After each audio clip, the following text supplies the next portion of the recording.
local language, it's known as the Land of the Free. In English, it's simply Thailand. Whatever you call it, one thing's for sure, once is not enough.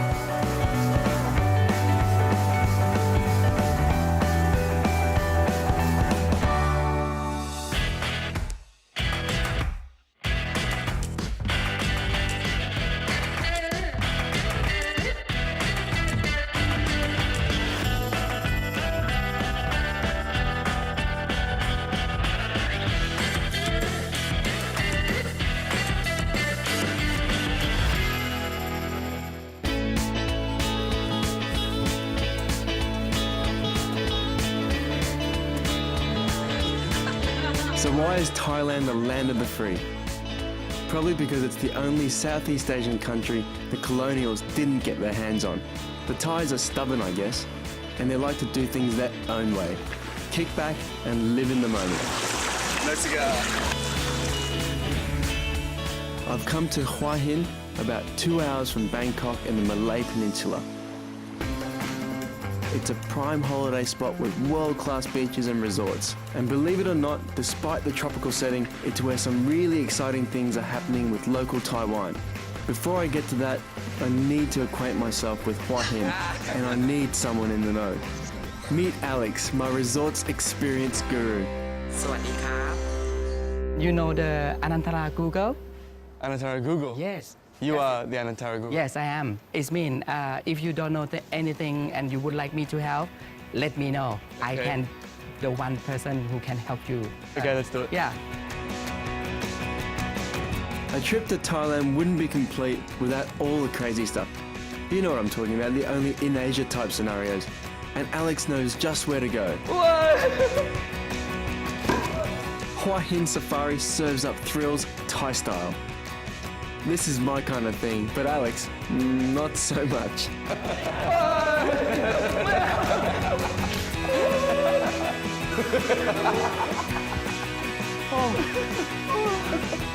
Okay. Let's up the ante just a little. 3 cobras should do. It's very dangerous. Very dangerous. Oh, shit! What happens if he gets bitten? He's gonna be dead. Yeah.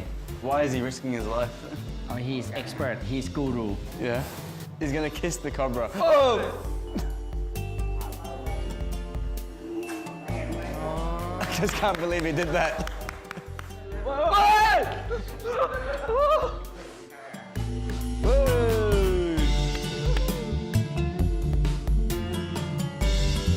How's this my new ride? It seems animals are everywhere over here. Oh, be careful. And they're even running the show at a local temple.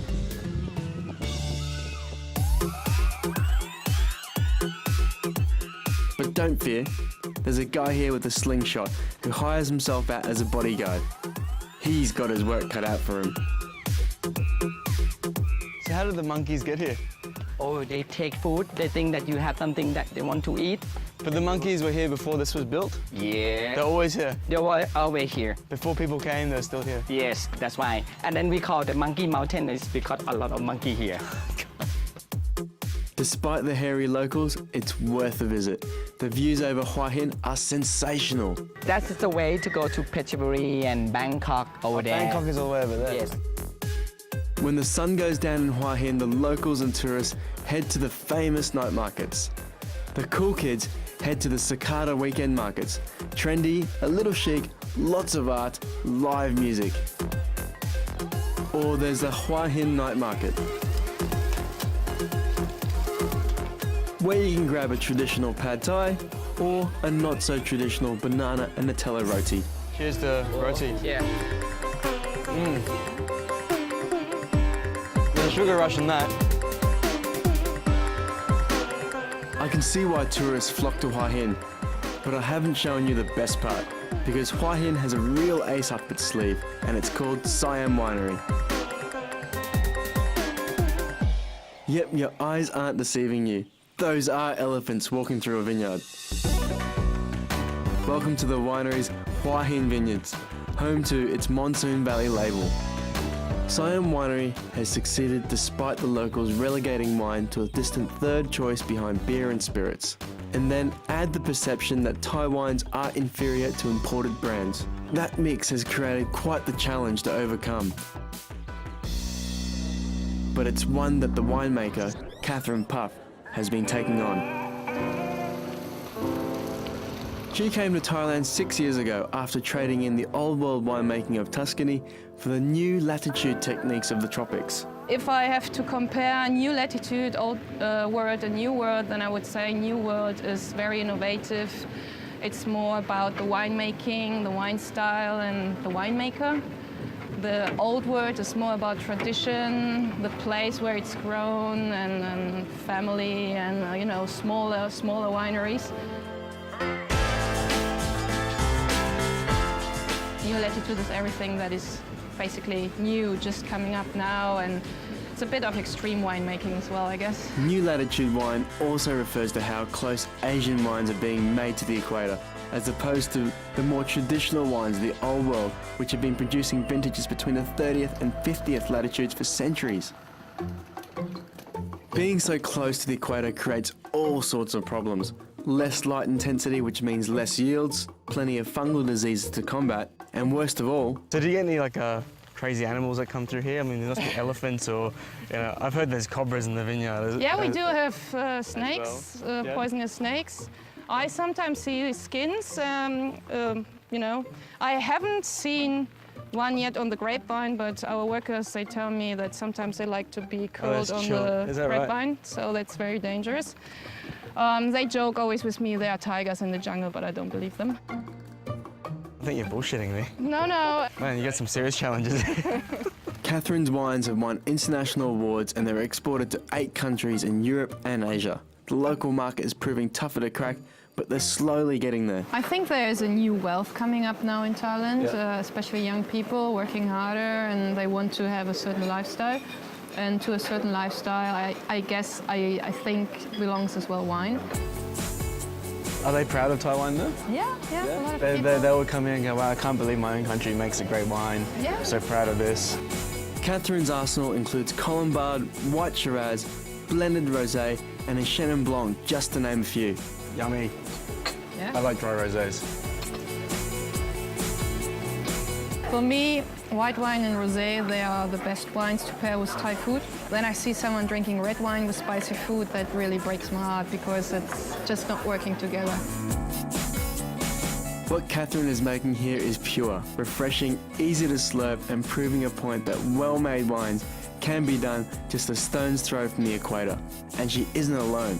I'm off to meet a winemaker who, as far as Thailand goes, is one of a kind. Cheers. Cheers, thank you for having me. This is a real privileged experience.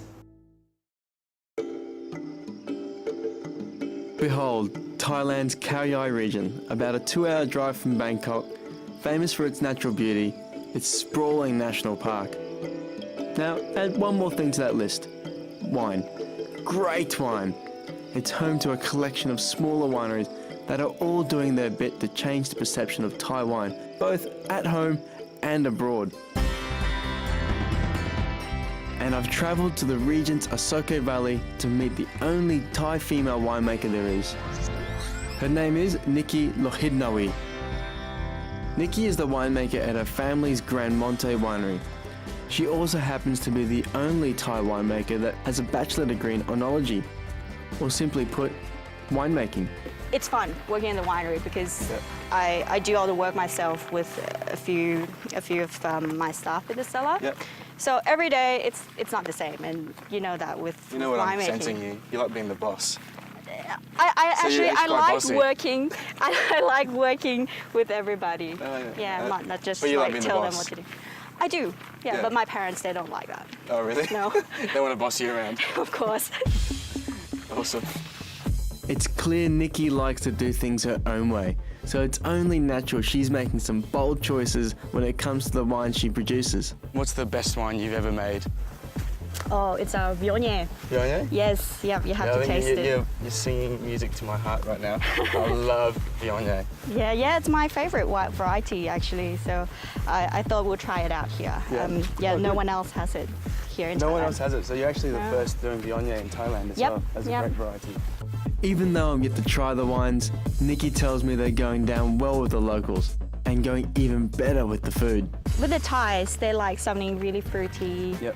or actually a little bit sweet with good acidity, a lot of freshness, just to go with the spices, all the lime, the sugar in our cuisine.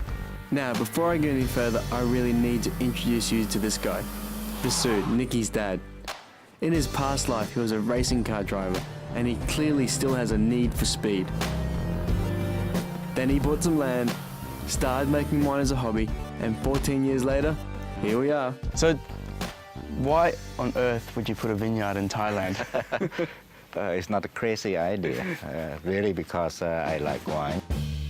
Surely back then you would have had a lot of people saying, Vasood, what are you doing? You can't make wine in Thailand. You must have had a lot of people saying that. A lot of people saying that, but I just don't listen. Vasood is the man behind the Thai Wine Association. Their aim? To raise the bar when it comes to quality.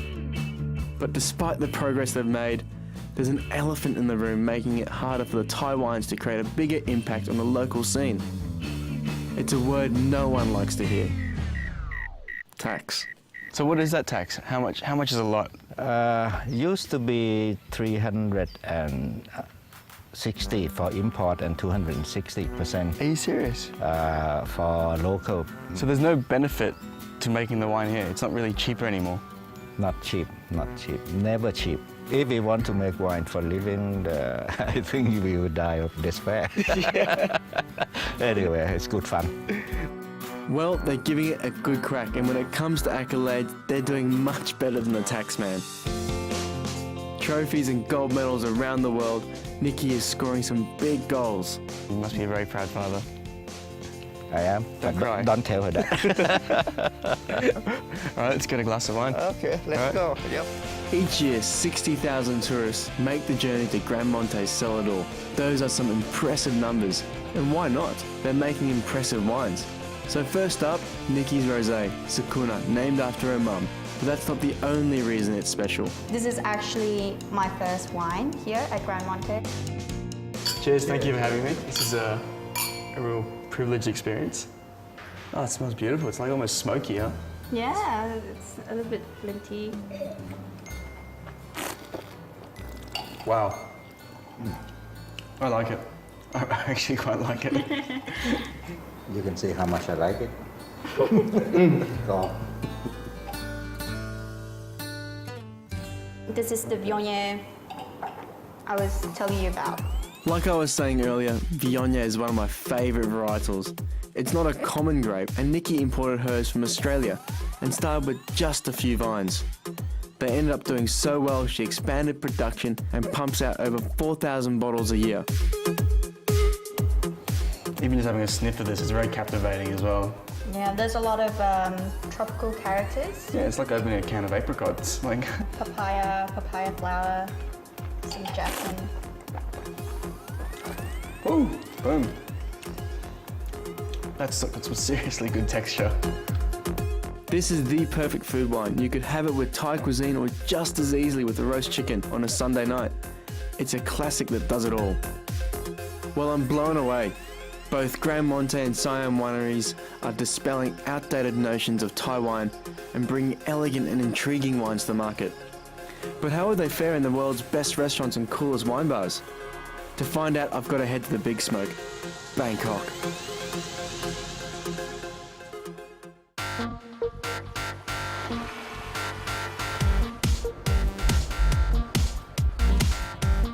Bangkok. The taste, the smells, the colour, the traffic. There's a palatable energy to the city which plenty of others struggle to match. You can find just about anything you want here. And contrary to popular belief, that includes good wine. You just need to know where to look. So that's where these two gentlemen come in, Lawrence Cordes and June Sethisako. June is one of the most highly regarded sommeliers in the city. Lawrence is a similarly well-respected food and wine consultant. I told them I wanted to pair some Thai wine with the very best in Thai food. So they brought me to Nam Restaurant, widely considered one of the top restaurants in the world. And it's all the work of this bloke, owner and chef, David Thompson. But I go, oh, this guy doesn't know anything about Thai food, he's not Thai. ใช่ครับแต่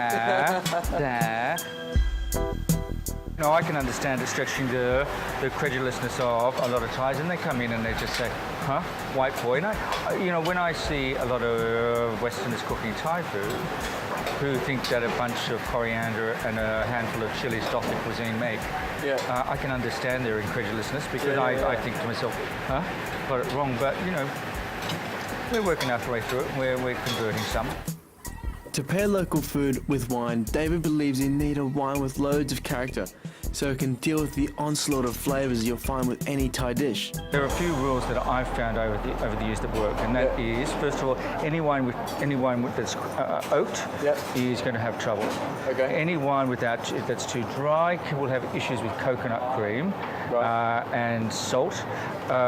Any red wines that have too much tannin or too young, again have problems with this type of food. Thai food is so strong and is meant to be really eaten with just water. It's going to prevail over any mediocre wine or any wine that doesn't work with it. David's prepared a few dishes for Lawrence, June and I to enjoy. Lobster salad and turmeric prawns, shrimp paste relish with sweet pork and grilled fish, and a piping hot jungle curry. And so to kick things off, a Grand Monte 2013 Sakuna Rosé. Yeah, cheers. Cheers.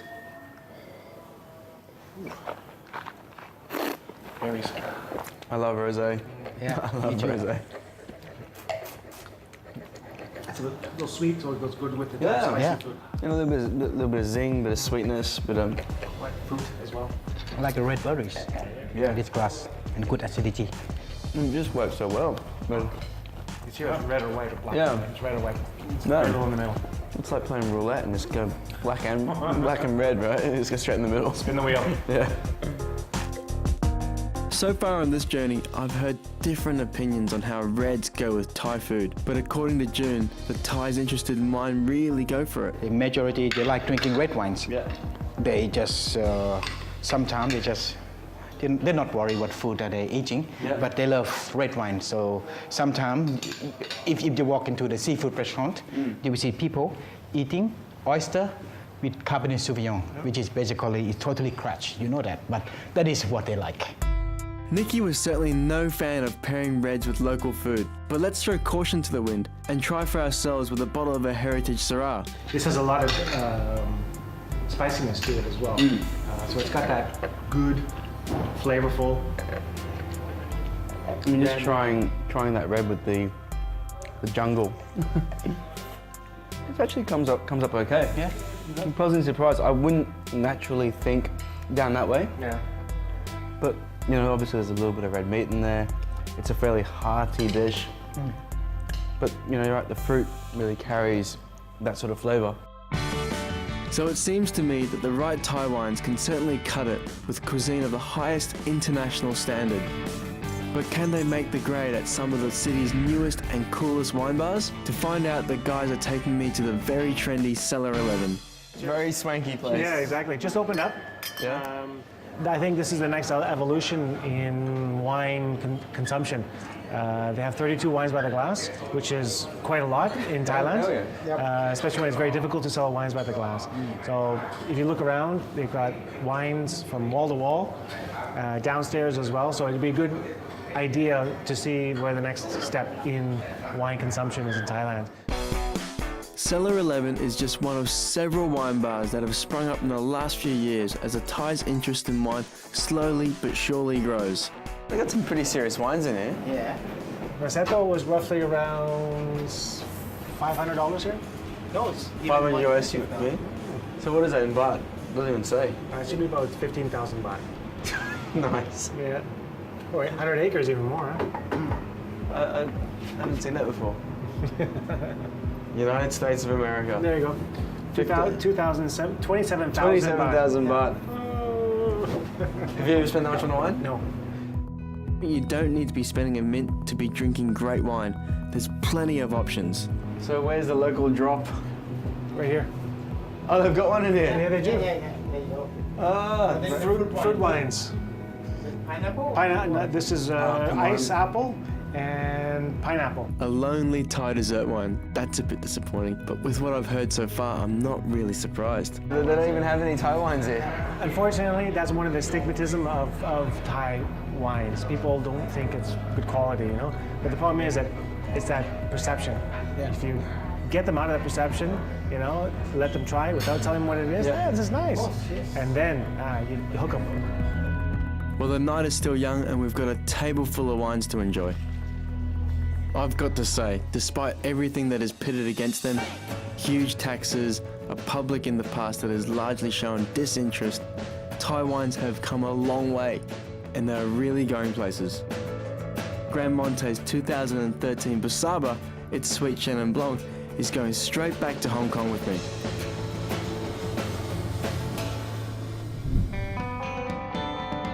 Hopefully one day I'll be able to pick up Thai wine in any bar or restaurant here in Hong Kong. For now, I've brought my own to the very funky Cha-Cha wine and Sheng wine. Guys, I've brought this back from Thailand. I've just had this epic adventure through there. And believe it or not, they actually can make some pretty damn good wine there. The style of wine is slightly sweeter, lower in alcohol, but it's made from like 3 different varietals: the Chenin Blanc, Semillon, and Muscat. Believe it or not, I'm surprised they even have those varieties in Thailand. Thailand, yeah. If you can't get your hands on Grand Monte's Chenin Blanc, choose a semi-sweet or off-dry Riesling from New Zealand or Germany to stand up to the massive attack of chilies and fresh herbs in any Thai dish. The wine changes so much with the food. Doesn't it though? It's just a really good complement, just really balances each other out. I had no idea that this was even possible. I didn't know, you could find such a good complement to the food and that it's going to come from Thailand. Thai wine, Thai food. That's amazing. Robert.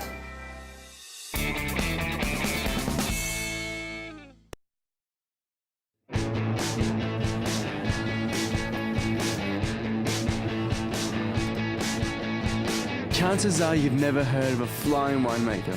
And if you have, there's even less chance you know what one does. Do they have superhuman winemaking powers? Can they really fly?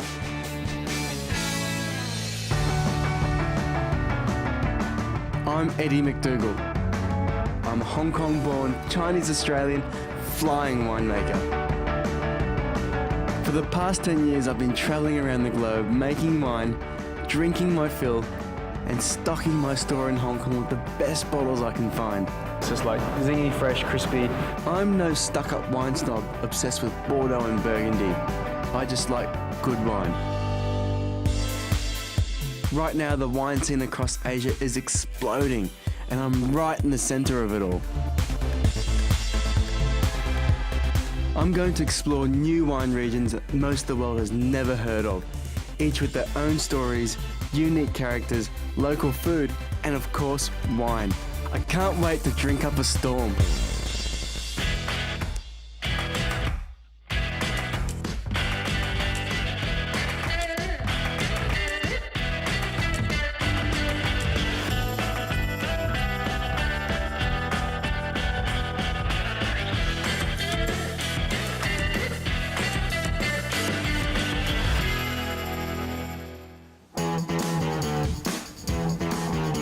Hong Kong is my home, but it's much more than that.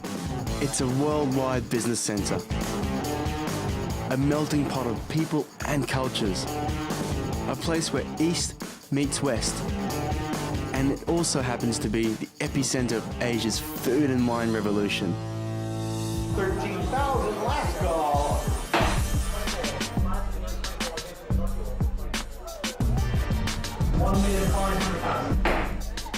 Currently, more wine is traded here than anywhere else on the planet. But well before wine, Hong Kong is first and foremost obsessed with food. It's estimated there's one restaurant for every 600 people. That's around 12,000 eateries in the area of 1,100 square kilometres. So you'll never go hungry. I have my favourites, but for a different perspective, I've asked food writer Janice Leung Hayes to show me some standout spots for classic everyday food. So Hong Kong food, I mean, it's pretty diverse. What is Hong Kong about when it comes to food? Well, it's a kind of mixture of East and West. It's very Eastern, but we have a bit of a British influence. So you get things that you can't find in other places in China. So yeah, it's all sorts of food. Janice has brought me to the working class district of Shamshipo. It's not the glamorous end of town by any means, but they do have world class and internationally recognised restaurants. Nice. You know what? I've eaten a lot of dim sum, but I've never been to a Michelin dim sum restaurant. It's the cheapest Michelin-starred restaurant in the world. Yeah. Tim Ho Wan, nicknamed Timmy's by the locals, is proof you don't need to be dishing out hundreds of dollars to get top-notch food in Hong Kong. So this is the baked char siu bun. Char siu, again, is the barbecue pork that Cantonese people, you know, we love. And this is a little different from the steamed ones because this is baked. So they've really combined the Eastern and Western influences of Hong Kong. So they learned to bake through you know, the Europeans that came through and traded.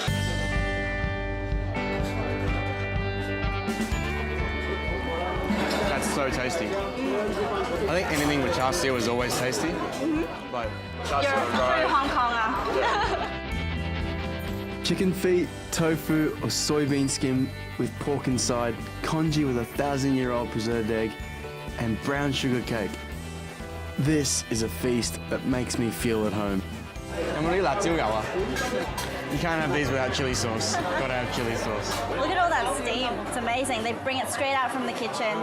People love things hot, you know? Yeah, I think that's a real Hong Kong thing. It's like, if it's not fresh, it's not good. Oh, yeah, So yeah. if it's straight out of the kitchen, then it's good. We're so spoiled here. What makes this a Michelin restaurant? I mean, looking at all of this, it's pretty standard dim sum. One of the marks of a good dim sum chef is how many pleats they can make in the dumplings. So, for example, this hagao, the prawn dumpling here, you can see there's probably about 10 to 12 pleats. That shows that not only that the chef can make so many pleats, but also that the wrapper itself was thin enough. And thin wrappers are what Cantonese people are looking for. Because if you have wrapper that's too thick, you won't taste what's inside. Is that right? I had no idea. Yeah. You know what? I'm gonna walk into every dim sum place and count my Yeah. plates in my. If there's only about 4, walk out.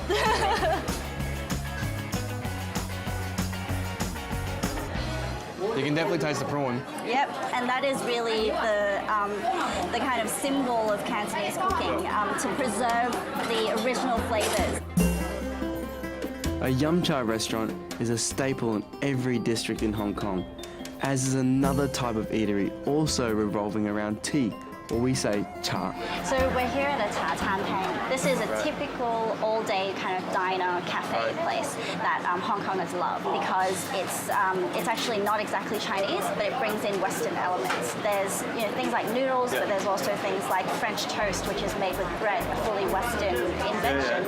What we have here, for example, is the classic nai cha or milk tea. So I mean, this is kind of like the start to the day for most people. Yeah, it's a caffeine hit. So would you cruise in here, say halfway through the day, and go, oh my god, I'm having a crap day at work. I need a hit of caffeine. Exactly. So it's like your little espresso in a bar somewhere. Yeah, exactly. Janice has ordered up 2 classic dishes this place is known for. A toasted sandwich with a corned beef omelette and what they call French toast. That looks yummy. Yeah. That looks really, really It is really yummy, and of course it's not French exactly. It's basically a fried jam sandwich. Wow. Yeah. Tasty. You say corned beef, is that spam? No. Damn, that's good. You could drink wine with that. Yeah? Yeah. Yeah? You could wash that down with a nice glass of rosé, I reckon. Yep. For a city that revolves around mealtimes, one of my highlights is wonton noodles. I eat them every week, but despite growing up here, I've never encountered handmade noodles kneaded and stretched with a traditional bamboo pole. I've got to try this. Looks easy, but he reckons it's much harder than it actually looks. Okay, to all the rodeo boys out there, this is how you do it.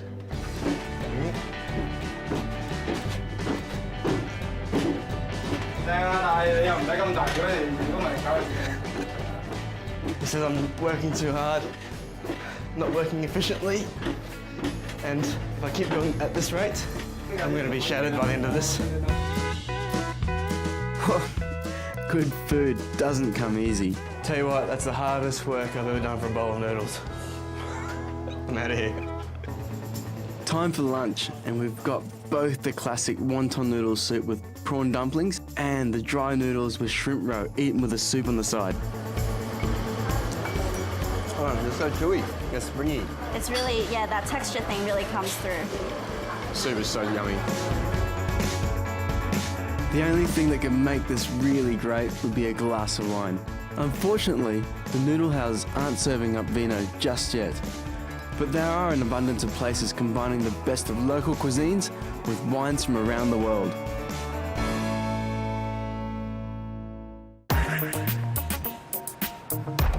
Hong Kong is known as one of the world's culinary capitals.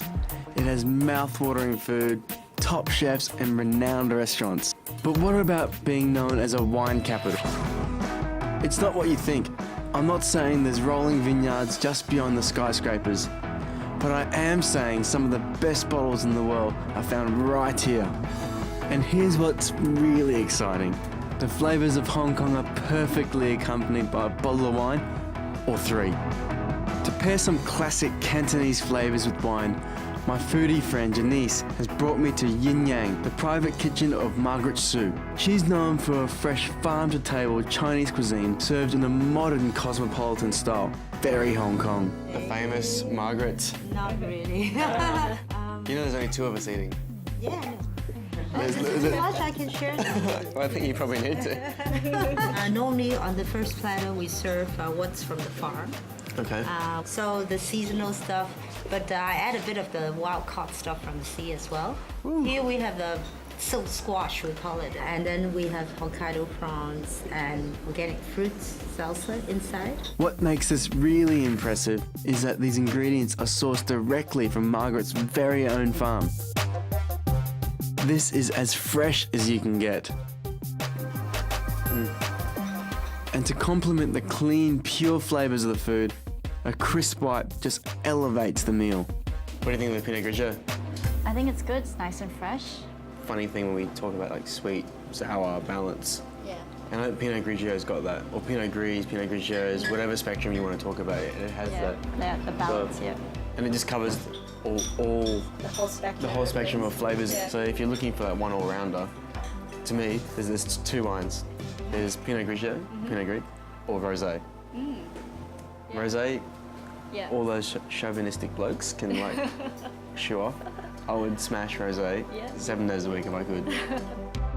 With the kaleidoscope of tastes that Chinese food brings to the table, light, fresh wines are the perfect canvas for artists like Margaret to construct their masterpieces. So this is called crab crazy because I'm crazy about crabs. There's 3 kinds of different crabs that are in season. Incredible. You're crazy about crabs, but I'm crazy about Margaret's. Not crazy. This looks great. Food. I'm not one to argue. Amazing food and a great glass of wine. This is my Hong Kong to a T.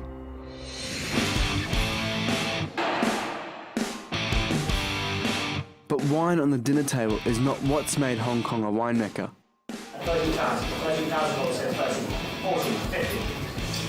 60. Combine culinary capital with financial capital, and you get the world's leading wine market, worth billions. It's strange to think a few kilos of grapes, pressed, fermented, and bottled, can reach such obscene prices. 150, 75, 80, 85, 140,000 Hong Kong is now the biggest wine market in the world. It's not rare for wines at big auction houses like Sotheby's to reach bids over $1 million Hong Kong dollars, or 1.5 in the case of some 1989 Domaine Romani Conti. That's $200,000 US. A room full of wine lovers. Yeah, we have probably about 200 people, sometimes 3 here. We like to do it restaurant style. You can see everybody's got champagne and wine. David Wainwright is a colourful head of sales at Zacky's Wine Auctions. Whilst his suit and persona is all about having fun, these auctions are big business. And on a day like today, they'll probably trade around 5 to 6 million US in wine. So are people actually buying these wines to drink, do you think? You know, I go out to many of the dinners with all my clients here, and I can tell you that people, you know, don't hold back. They pop corks very seriously. I mean, I've been to dinners here where $100,000 worth of wine will be drunk. It's bidders like that who keep auctioneer Fritz very busy. What's your big tip for today? Well, one tip is always look at mixed lots for values. So what's the lot number that I need to put my money on? Well, I think you should buy one of these lots of 24 bottles of Merceau. Cheeky 30 grand. Yeah, but that's for 24 bottles. Pocket change. For first-timers, auctions can be intimidating, but you can always loosen up by sampling some of the wine they have on offer. All right, so are you ready? All right. Ariana H Block 2000. H Block. All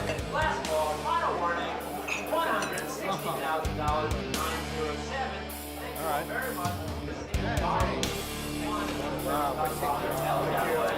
It's about a case in one bottle. I think it's a big party in that bottle. Damn good. These auction guys have access to some pretty amazing bottles. It's a world many of us have no idea about. So I want to catch up with a friend of mine to delve deeper into the high-end wine market, and more importantly, the people behind it.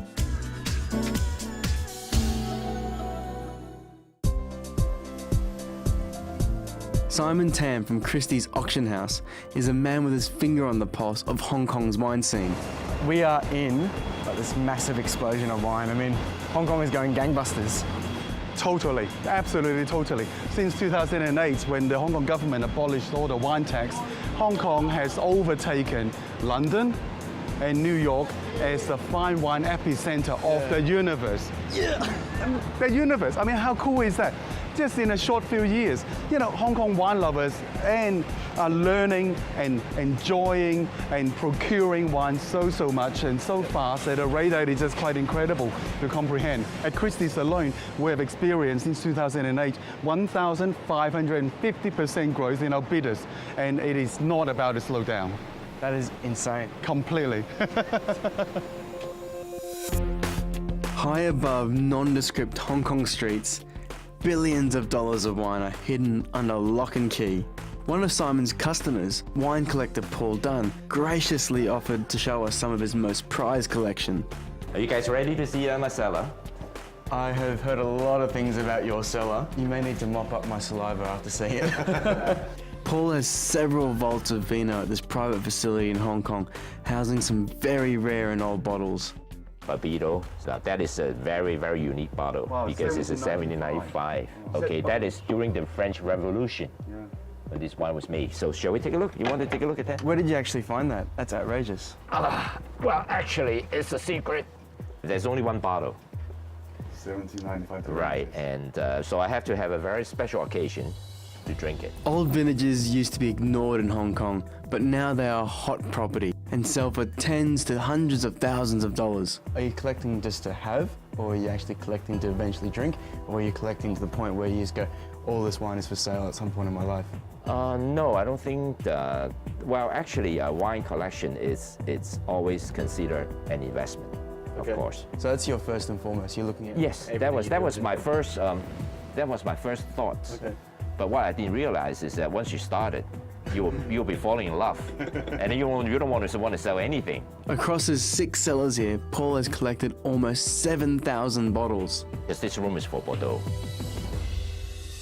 Now we come to Burgundy, the world of Burgundy. This one, I have to show you. This one is the Lafite 1918. So they add a reach for a reason? Wow. Yeah. That's a good point. I suppose. I'm a wine lover, but I can't fathom the time and money that Paul's poured into his collection. To me, it's a passion. Yeah. You know, the reason you love it because the person, the producer, he's in love with that himself. And I think I'm in love with Paul because he's offered to crack a bottle and he's got a specific period in mind. This bottle, La Tour Blanche, Germany invaded France. These couple of bottles, you know, as they survive, at that time, the whole country of France was under war. What an amazing opportunity to step back in time. All right, let's do that 42 La Tour. There you go. That's a very, very smart choice, actually. We decide on a 1942, a time when the men were off fighting and the women were in charge of the winemaking. Wow, That is a lively wine. Isn't it? So lively. Still very young. Yeah, it's crazy. It's 70 years old and it is still young. I mean, this is a real privilege. I mean, this is, cheers. Thank you. This, like you said, you know, wine is social and it brings people together, but I mean, this is 70 years of history.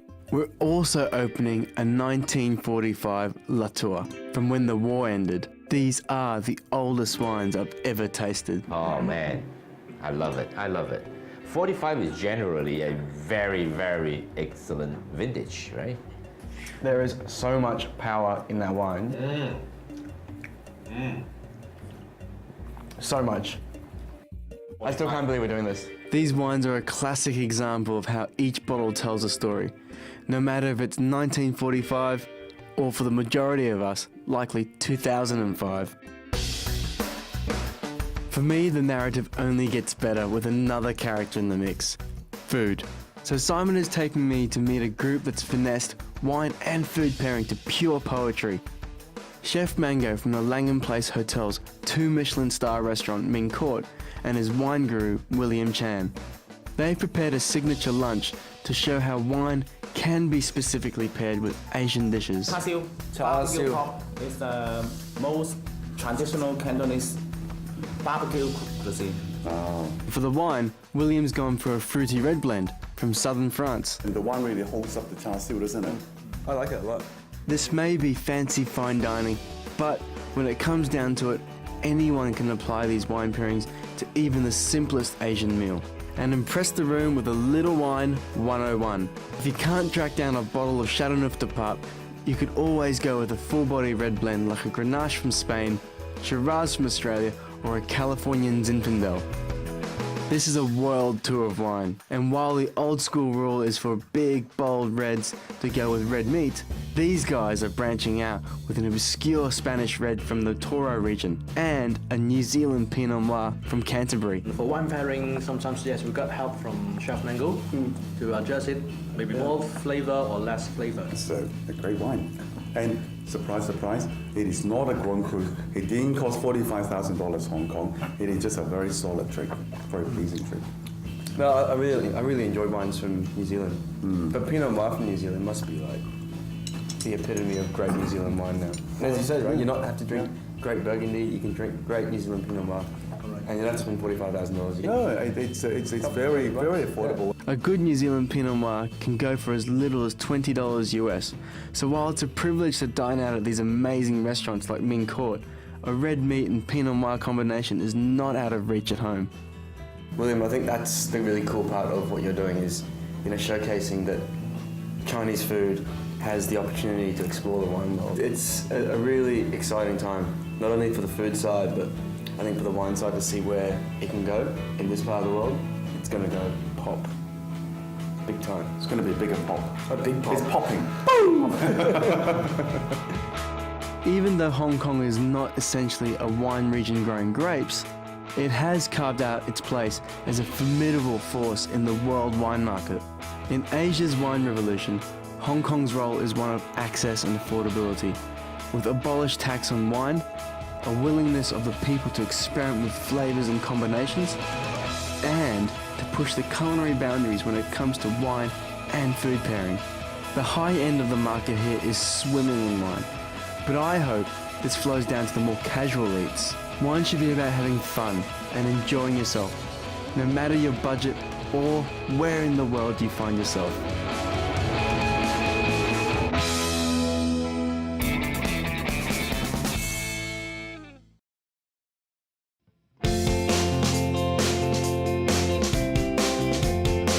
The People's Republic of China is a country of 1.3 billion that can't be summed up in a snappy one-liner or described with a single poetic metaphor. Check this out! It's diverse, vast, and while there's a deeply rooted history, it's also a place that's rapidly changing. Something that's especially true when it comes to wine. Believe it or not, China is the fastest growing wine region in the world. I like you. You take the BS out of wine. Not only are the Chinese guzzling more than ever before, but they are producing billions of their own bottles. Tell me the truth. Is Chinese wine any good? There's a small problem inside that one. I'm on a mission to find out.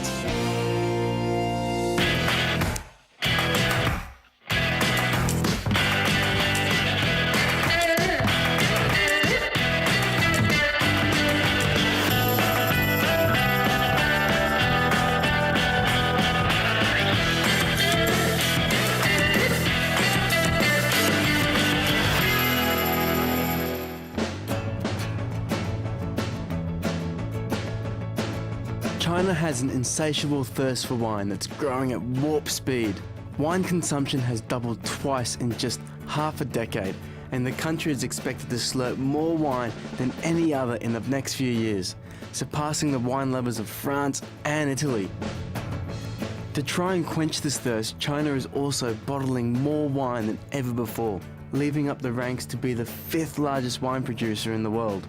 I must say I've had some bad experiences with Chinese wines in the past, but I know things have changed, and I'm ready to find out just how much.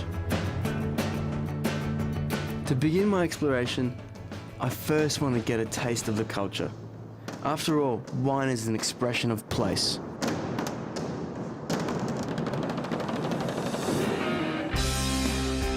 In the Chinese capital of Beijing, old and new worlds collide. More than 20 million people call this place home. And while I've visited before, this time I want to try and get under the surface of the city. To experience the real Beijing behind the tourist trails, I've hooked up with Kristen Lum from Bespoke Beijing, who takes food tours around the city. It's called a jianbing. So basically, a jianbing literally translates to skillet pancake. Okay. So it's kind of like a Chinese crepe, but it's savory. That is pretty close to one of the best snacks I've ever had. Kristen has Chinese heritage, but she actually grew up in the States. 7 years ago, she came to Beijing to learn to speak Chinese and was so captivated she hasn't left. I think that China's history and culture has so much to it that you could just do something different every day and still have way more ahead of you. Also just like exploring the city, you know, going through the hutongs, finding different pockets of Beijing. There's just so much here. There's so much to learn. It's exciting, it's fun, it's changing every day. I'm sold. Yeah. We're exploring everyday offerings in old Beijing. First on the menu, pumpkin scones and sweet potato bites. That's awesome. Crunchy on the outside, mushy on the inside. Yeah, so sweet and so good. Such an easy snack. Grab it and go. Chewy goodness.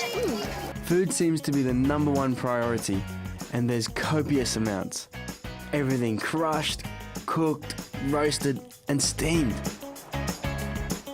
This one's called a baozi. A baozi, a filling on the inside. Yeah. She may be petite, but this girl snacks like a champion. Okay. Wow, it's cold. It's good, right? Good. What is it? It's a donkey meat sandwich. Funny. Yeah, it's not funny. It's true. It really is a donkey meat sandwich. Really? What's it taste like to you? Does it taste like something? Ham? Yeah, actually, to me, it tastes like corned beef.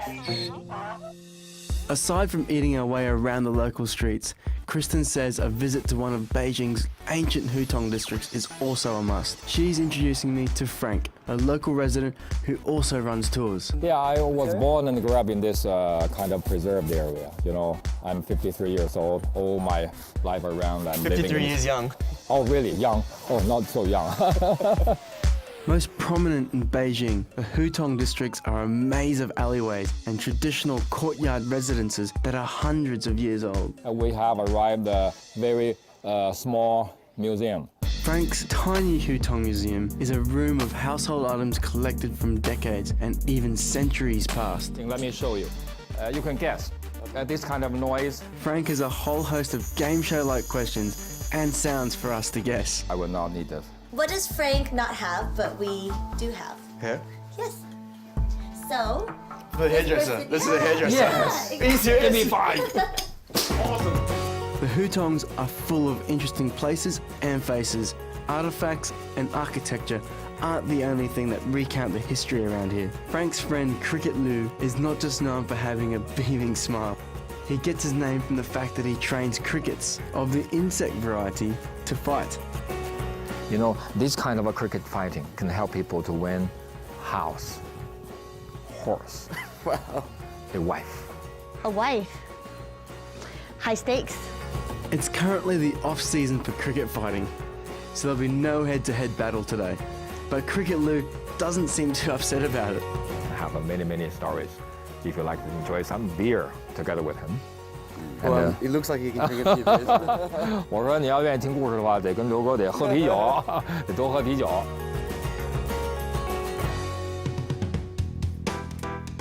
drinking up a storm will have to wait. Kristen has one last delicacy in store, and I'm salivating at the thought.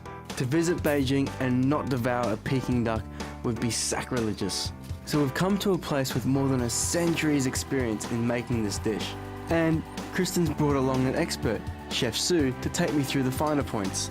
Wow! This is like infused with like carrot juice, and that one is infused with green vegetables juice. So It's like the fusion style. it is their signature, yeah.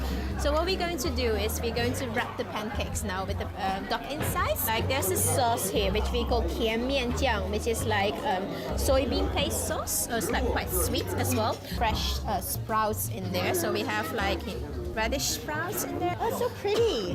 That almost looks like a taco. Yeah, we're going to wrap like a Chinese burrito, Peking burrito. Yeah.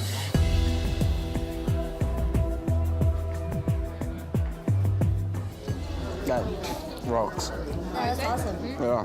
The duck is like still juicy, isn't it? Yeah. The skin is really crispy. Even the fat of the duck tastes great. It's like sweet. Oh, yummy. I'm gonna do another one. The traditions of Peking duck go back half a millennium. It's such a simple dish, but there's a ceremony to it. Like a lot of things in China, everything has a place and a certain role. But where and when did the wine come in? I'm happy to see some bottles kicking around, but I know there's more. And to find it, I need to venture outside the city.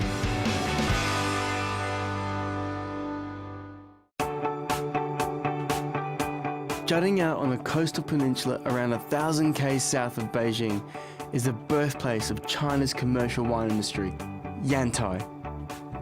More than 100 years ago in 1892, wine label Changyu was founded right here, and in tribute, their wine museum is a popular attraction in the region. Wine is a clear drawcard attracting millions, and strangely, the wineries take the form of towering French chateaus. Feels like I'm walking down the streets of Right Bank, Bordeaux, but I'm not. I'm walking down the street in China. I can't help but find this a beautiful but strange homage to the history of winemaking, or maybe that's what the Chinese think a winery should look like. It seems they make a prime wedding photo location, but what about the wine? At Changyu Castel Winery, my guide Lucky and Changyu rep Chi tell me it does exist. Changyu is actually the 10th largest wine producer in the world, churning out in excess of 9 million tons of wine per year. But is it any good? Yeah. I mean, it's pleasant. Yeah, it's yeah, interesting. Starting with an entry-level Chardonnay, and I can't say I'm particularly impressed yet. Maybe the local Cabernet Grenache will be more exciting.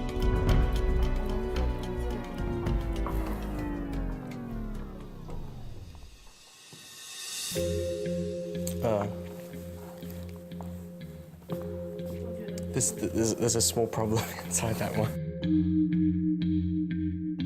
I think the cork, the smell. Do you smell it? I'm not going to say anything because I want you to experience the smell. You're saying some problem with this wine? Okay, no need for so much drama. Basically, the wine has been contaminated by the taste, or rather, the chemicals in the cork. So let's try a new bottle of the same drop. Yeah, you smell the difference.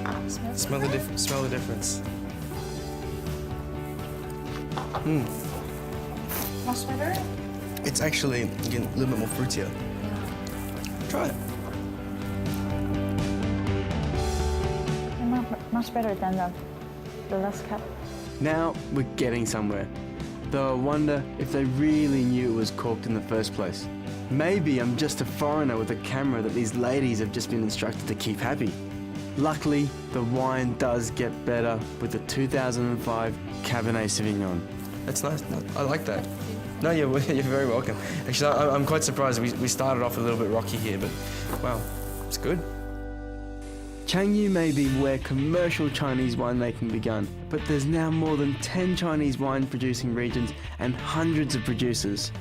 Local wine guru Jim Sun has sampled his fair share so I've come to help him knock the cork off a few bottles.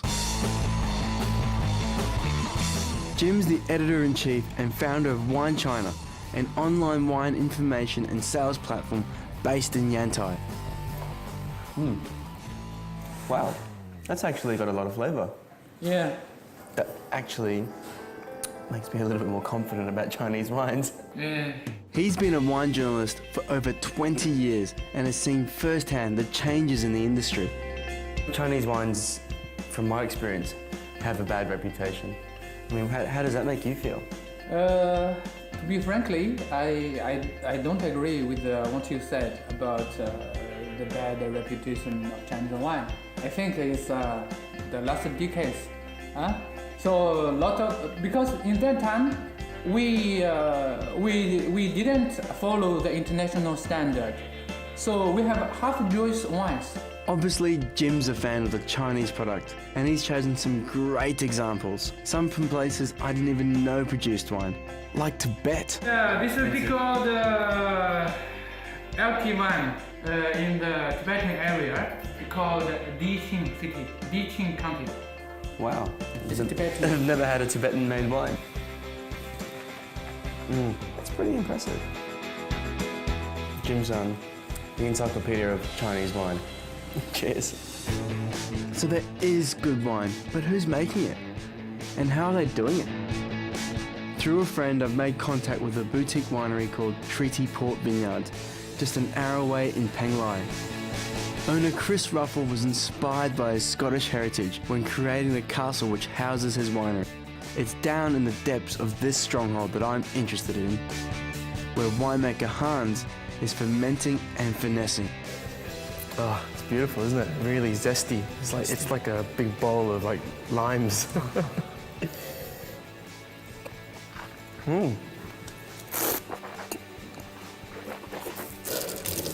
Tell me the truth.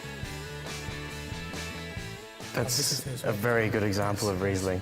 Yes. Actually, a very good example. Can I have them all? This guy is great.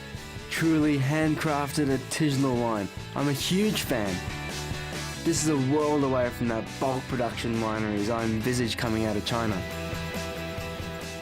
So this is our 2013 vintage Merlot. And so six weeks old, and they just finished malolactic. Woo! Check that out. It's great. Wow. Yeah. The fruit characteristics really bounce out, and that's what Merlot should be about, right? Yes, and it has very intense color. Yeah. Yes. Hans tastes every barrel and molds the end product like a work of art. He clearly loves what he does, and you can taste the passion poured into every glass.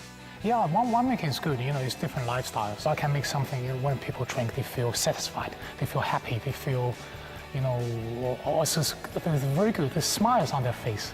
All this kind of feeling I get from people, I feel really satisfied. You're gonna start making me cry. I think it's great. It's fantastic. No, it's good. I'm feeling the love. I'm feeling the love.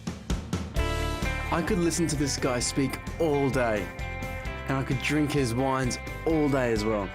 So we grabbed some of his favorites, the Admiral and the Commissioner, which is made from a blend of the Marcelin and Merlot grapes. That's a serious wine.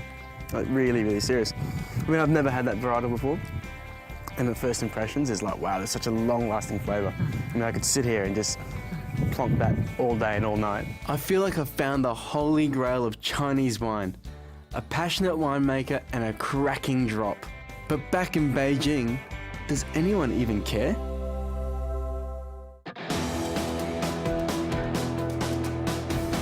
When it comes to wine, the million-dollar question is how do you know from the outside that the inside is any good? In China, it was once just a matter of buying the most expensive Bordeaux on the menu. That had to be the best, right? But now consumers are much more savvy. So this is a wine from New Zealand. New Zealand is a very famous country for Sauvignon Blancs. Back in Beijing at Pudao Wines, and I'm catching up with Edward Ragg from Dragon Phoenix Wine Consulting. He knows firsthand how far Chinese wine education has come over the past few years. I think that it's really changed very rapidly, particularly in the last 2 to 3 years, when the kind of craze for Bordeaux to some extent has subsided. People are still selling that stuff, but increasingly among young Chinese who have good jobs, who want to learn about wine, they're very adventurous and they're beginning to learn about wine. Now it's getting really exciting. Understanding wine is one thing, but pairing it with local cuisine is another altogether. And it's new territory in China. I mean, what about when they're having food? There's no real culture of alcohol and food matching in the way that we might think of in other countries. Having said that, one thing that really frustrates me is when sommeliers, particularly foreigners working in China, they say to me, oh, how is it possible to match, wines with Chinese food? Because all the dishes come at once and this, that, and the other. Well, actually, I think this is not a problem. I think it creates an opportunity. One style we agree is completely underutilized here is sweet sparkling. So before I go, I'm grabbing a bottle for a special Chinese dinner tonight. Perfect. Should be ideal. 6.5%. Yeah. It's a winner. Yep, absolutely. I'll go home standing. Enjoy it. My dinner companion is Jim Boyce, a well-respected wine writer and blogger in China, who is defining what people here are filling their glasses with. And it seems he might have plans for both of us to be rolling out of here. Wow, Jim, that's pretty impressive. Dinner for two, and there's probably, what, 6-7 bottles here? Yeah, these were left over from lunch. And I bought one cheesy one. So I thought we'd start with the Grace Vineyard because, number one, it's probably the best winery in China for the past decade. And also, they're going to release this wine next year. Surprise, surprise, a new sparkling is being added to the lineup from Grace. Excuse the manners, we're all friends here. It's just got a really nice nutty smell. And I think it's a pretty refreshing mouthfeel. That's got a good future. Yeah, we're pretty excited about this. In terms of food matching, I think we are covering off on all the flavors from spicy chicken to Chinese mushrooms, a garlic beef dish, and I can't go past some tasty duck tongue. So tell me about sparkling though. How does sparkling work in Chinese food? I think it's actually quite good because it's such a palate cleanser, like a very neutral sparkling, not something too oaky or too woody. I think they work quite well. So a cheaper champagne or a more commercial champagne, you think would work quite well? Or even just like a cava, a very inexpensive cava. Yeah. Now you're speaking my language. And then save more serious stuff for after the meal. We're gonna get along. we got a lot more to talk about. Jim's also brought a Chardonnay from label 1421, a popular Chinese wine available from supermarkets across the country for only about $15. Wow. Got a little bit of citrus on it. Yeah, citrus, almost a little bit spice as well. I've had more wines which are probably 10 times the price in China, from China, and are not as good as that. All the preconceptions that I've had about China are sort of starting to slowly become sort of put on the shelf and sort of, well, there's a bit more to it than that. I mean, I'm not an idiot. Most of the wine in China is not that great. But the thing is, I believe in the people behind the wine. I'm not interested in the mass-produced stuff. So the wines we're trying tonight, wow. I mean, some of them are like 20,000 or 50,000 bottles. So we're still talking about a very tiny point on a very big market of good wines. But what they do is prove we can make good wines. I like you. You take the BS out of wine. On the more expensive end of the scale, Jim's brought a 2008 Changyu Moser Cab Merlot.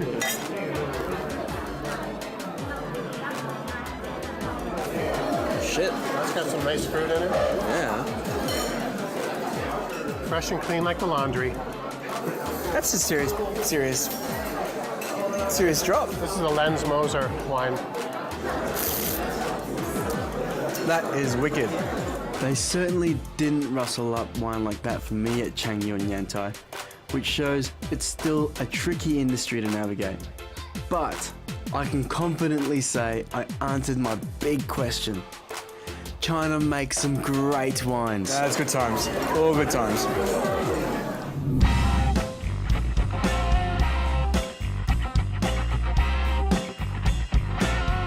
Back in Hong Kong, and it's hard to find a Chinese wine, but something that is accessible and that I think we should see more of is sparkling. I'm introducing some friends to the concept at San Si Lu, a classic Chinese restaurant in Hong Kong's mid-levels district.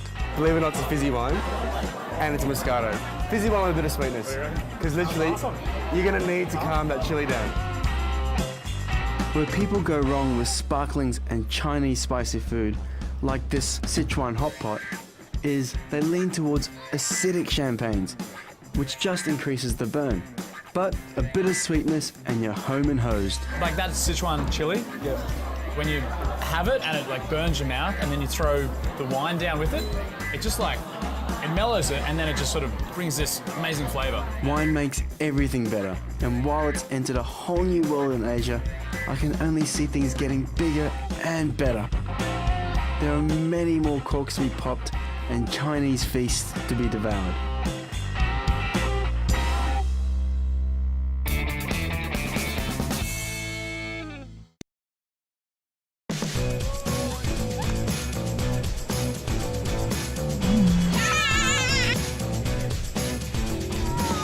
Mumbai, it's a city of contrast.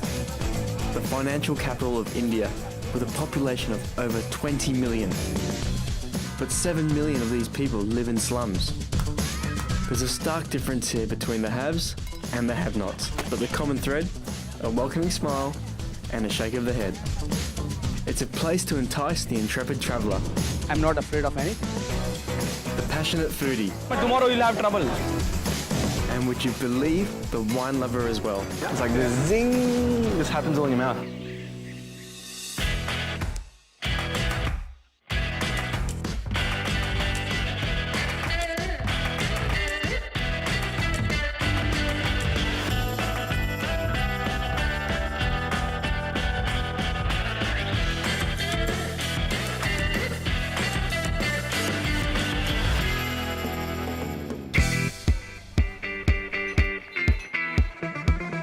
India is the second most highly populated country in the world.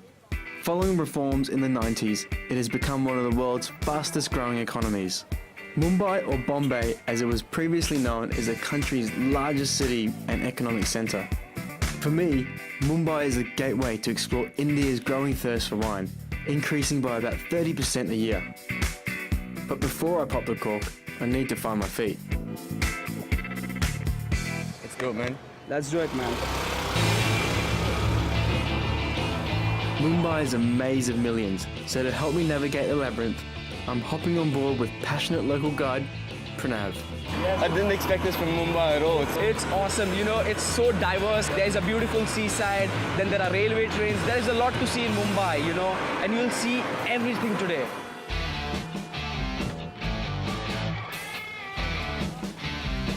Mornings in most Indian cities mean markets, but right now it's not food that we've got in mind. Flowers are integral to just about every ceremony in India, a sign of good faith and good luck. Today, when we go to the temple or we go to some religious place, we can always buy flowers from here and make them as offering to the god over here. So let's buy some flowers, okay? Okay. How? Kitila dile? The vast majority of Indians are Hindu, one of the oldest religions in the world. Hey, Ganpati Bappa! Hey! Although I'm no Hindu, Pranav says I'm still welcome to take an offering to the gods at one of the oldest religious sites in the city.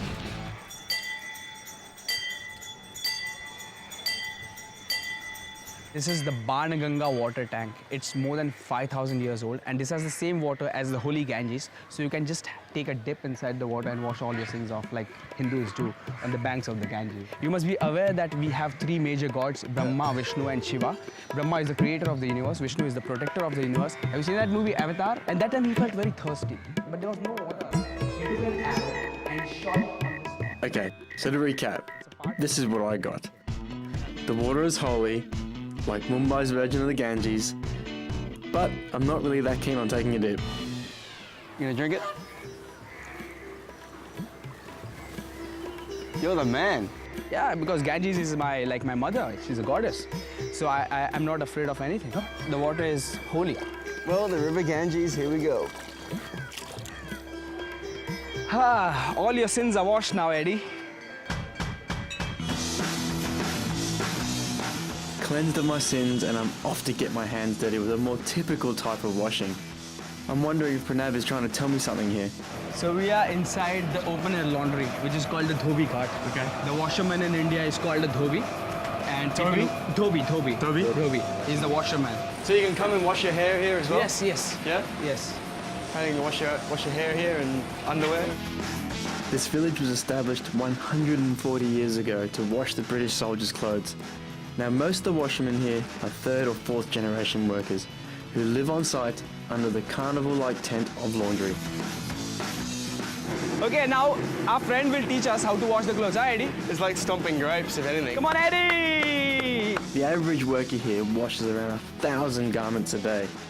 So, 2 down, 998 to go.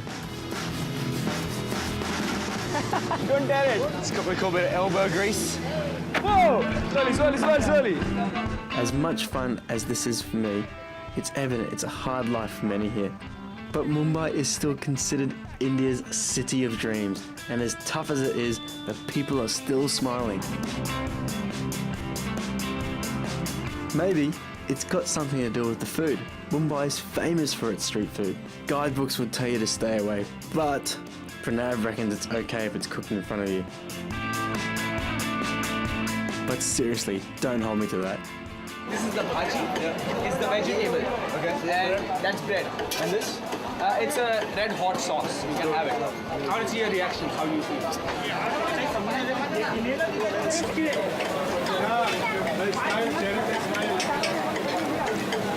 That's awesome. I told you. I'm in heaven. It's spicy, but not crazy. Alright, so we just had a pav bhaji and now we are going to try a Frankie. Okay? So what's up? Now What's Frankie is something very mixed up. You know, it has Chinese noodles in it and it has a roti which is made from maida. Come on. This will be very spicy. Now I'll see your face how it is after you have this. It will be too spicy. Okay. Spicy? Tasty? No, not spicy at all. Shitswan. Not spicy at all. Spicy nahi bolta hai? No. He'll give you some sauce, then you eat. Okay, I challenge you. Ah, no, not that much. Tomorrow you'll have trouble. No,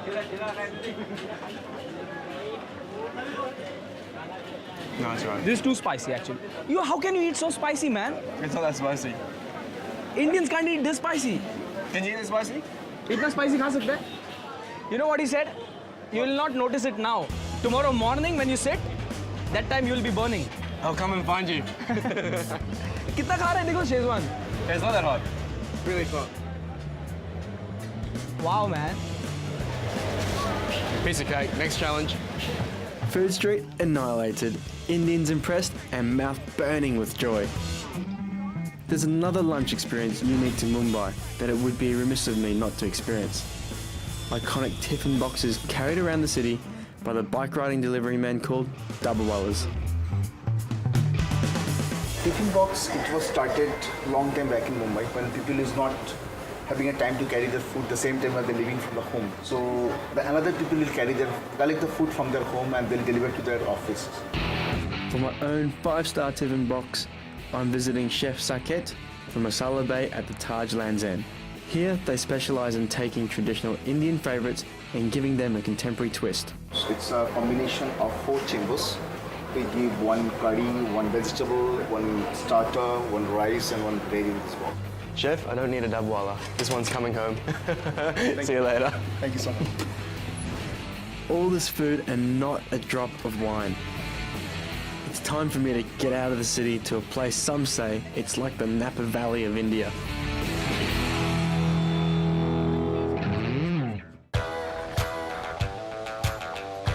The Nashik Valley, about 3.5 hours from Mumbai, is India's fastest growing wine region. The farmland here once grew grapes purely for eating.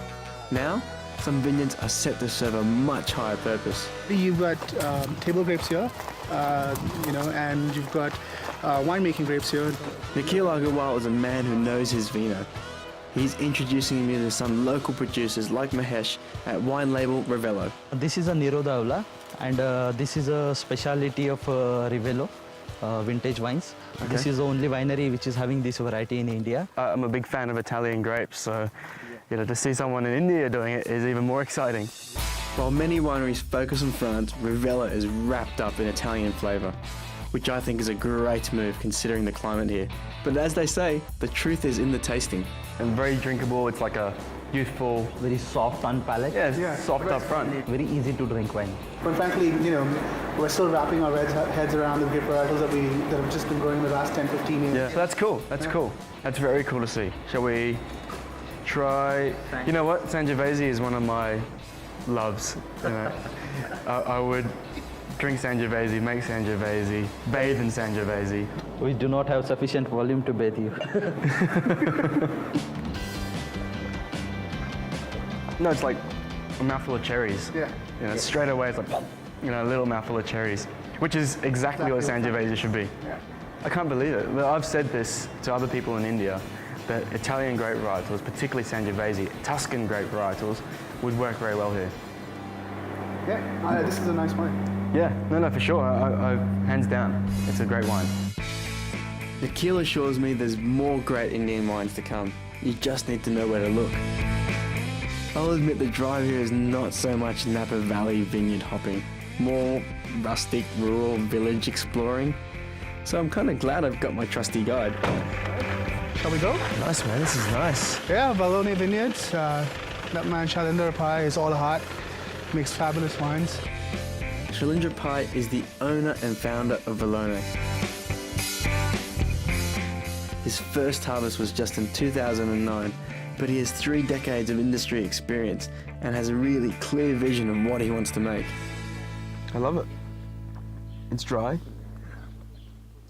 It smells like Cabernet, but not extreme. I actually really like that wine a lot. Kick-ass wine, man.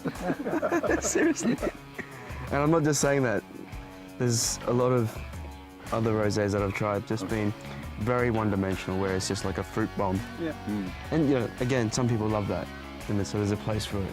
But for I guess real wine geeks like us, this is where I love my wines to go. Whenever we use their wines for any of our wine dinners, or people are always surprised. They're always surprised as to how good these wines are. Damn good. Yeah. Damn good. From a stunning rosé to India's first Malbec, I really like the way this guy thinks. I could just sit and sniff that all day.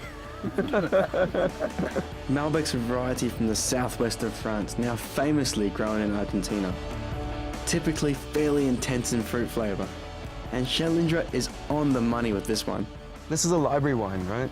So there's disco wines and library wines. And my great mentor told me about a library wine is where you just act in silence. You're in awe, you're sitting in the glass, you just don't want to talk to anyone. And then you're on the flip side, you have the disco wines, which just bounce around your mouth, a bit of fruit, boom, boom, boom, boom, boom, and it's the same thing all, over and over again.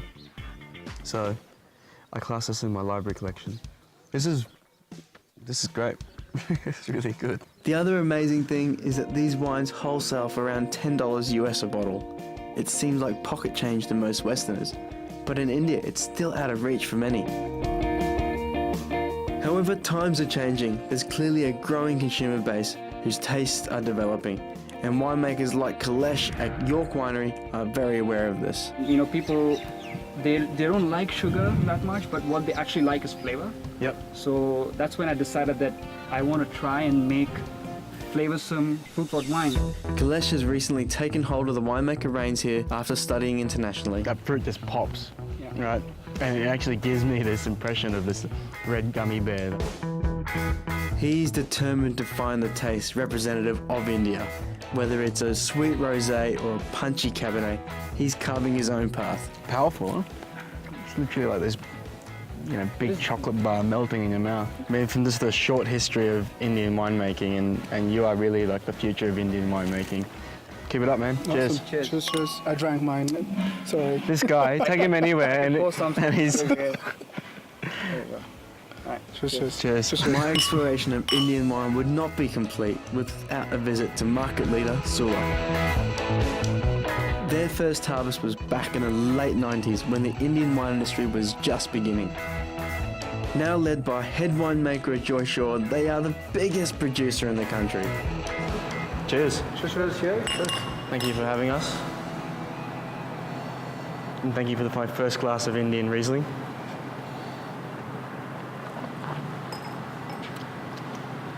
Zingy, huh? It's like the zing just happens all in your mouth.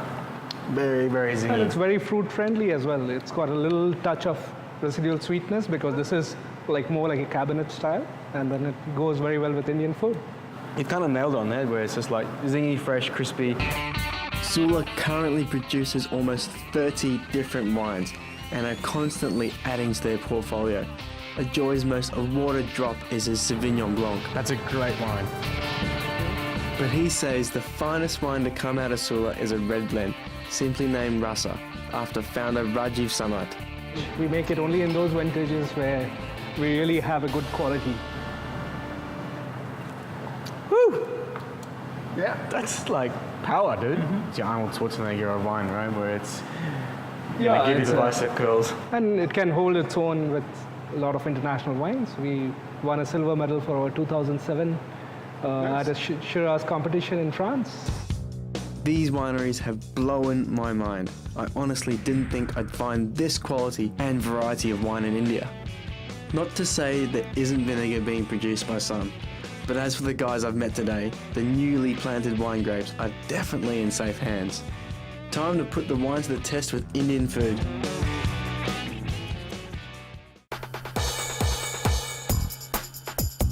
India may seem unlikely as a wine-producing country, but winemaking and wine culture here is taking off. Wine bottles can be seen on restaurant tables accompanying Indian cuisine. In part, it's because of the work of Nikhil Agarwal and his company All Things Nice running wine events around Mumbai. He knows firsthand how things have progressed here in just the past 10 years.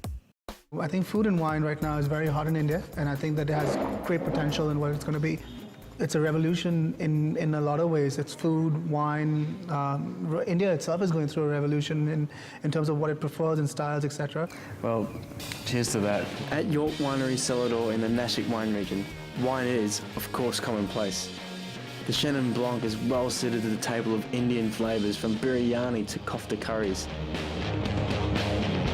It's a lighter style of white and a refreshing palate cleanser. But Nashik isn't the only place Indians are filling their glass with vino. Back in bustling Mumbai at Vinoteca by Sula, Indian wine bottles sit proudly beside international labels. This place is the brainchild of big boss Rajiv Sanat, a guy who is spearheading India's wine revolution. It's been an amazing journey.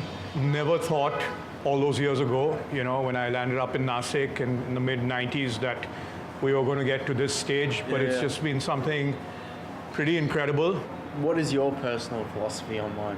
Very simple, to make it as accessible as possible and present it to the widest possible audience in India, and that's what we're doing, in a totally non-stuffy, accessible way. Rajiv has been responsible for introducing many Indians to the world of wine, but here education still has a long way to go. I mean, it's hot right now, isn't it? Yeah, it's not exactly cool. It's not exactly cool, right? See the sweat dripping off your face. Yeah, I know. So pay attention to this heat when we're at the store, because it's going to be just as hot in there. Wine retail is a relatively new concept, and proper wine storage is not yet fully understood.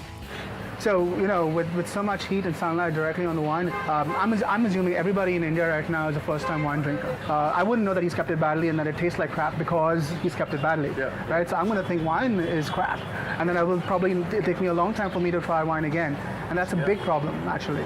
Yeah, and it's funny because, you know, on the back of these labels, you always tell them the serving temperature. Yeah. Maybe you should start putting the storage temperature on these wines. Yeah. Baking in the sun, wine is going to be cooked. It's going to lose its fresh, fruity flavour, and the alcohol fumes will take over. Basically, it becomes more like rocket fuel than wine. Wow, big step up. Big difference, huh? So this is where wine retail is headed. Temperature-controlled storage is critical to ensuring the preservation of wine, and thankfully, retailers and consumers are now realising this. Nikhil and I are grabbing a couple of bottles for a very special dinner he has planned at his house. How's it going? Very well, very well. While wine is becoming more common at restaurants, Nikhil says it's still rare to find it paired with home-style dinners. So he's invited me and a few guests to show how it can be done. What we're going to also do is we're going to pour some wine, because I think that we could have a wine with street food or to the hardcore mainstream stuff. And everything is pairable, everything is possible, and we're gonna have some fun with it. Nikhil's prepared a banquet of flavours and wines to go with them, like pani puri, a vegetarian sweet and spicy snack with a smooth, creamy Sangiovese Bianco from Indian label Fratelli. Great wine. Sangiovese Bianco. Great wine. It's a bit of a deceptive drop. It's got the taste of a dry rosé without the colour. A great choice because it doesn't compete with the food. So we're gonna move on to some very traditional chicken tikka. This is a wine from a new producer called Myra Vineyards, and it's a Shiraz. This is an actual pairing. So Shiraz with this chicken. Yeah, listen, I mean, honestly, there could be 10 other wines that you could have with this, but I've just picked the Shiraz. So many wine pairing options, but are there any rules? So, what is the wine you drink with Indian food? So listen, honestly, all styles. So you could have a Shiraz, you could have a Cabernet, you could have a Chenin, you could have like a Pinot Grigio with curd and rice, for example, or you could have a Shiraz with kebab. So when you're pairing wine with Indian food, you gotta remember one thing. So nobody has all the answers. It's not rocket science. Nothing, food and drink cannot be rocket science. It's about what you like and what you dislike, right? With a gauntlet of Indian flavours to combat, all bets are off. The only thing I would say in choosing your wine weaponry is stay away from anything too dry. It will literally leave a bitter taste in your mouth. Sweet and fresh is a far better road to travel. And when it comes down to it, it's all about exploration rather than setting hard and fast rules. When it comes to Indian food and wine, there's no question in my mind that it works. It's just finding what works for you, no matter where you live.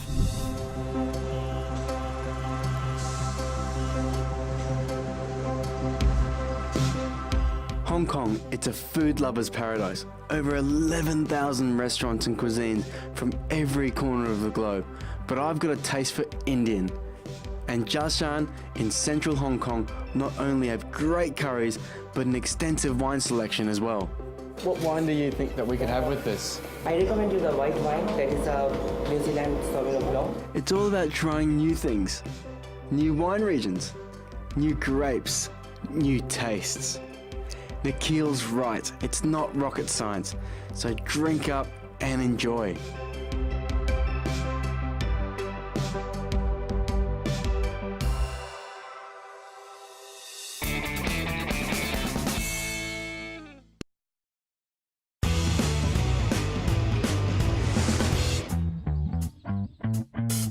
Bali, it might just be the ultimate tourist mecca. Packed with rockstar surfers and beach babes. Bali! Your mind will be blown away by its 10,000 temples, picture-perfect locales, pumping nightlife. I mean, what hasn't it got? Great wine, where you might just be surprised.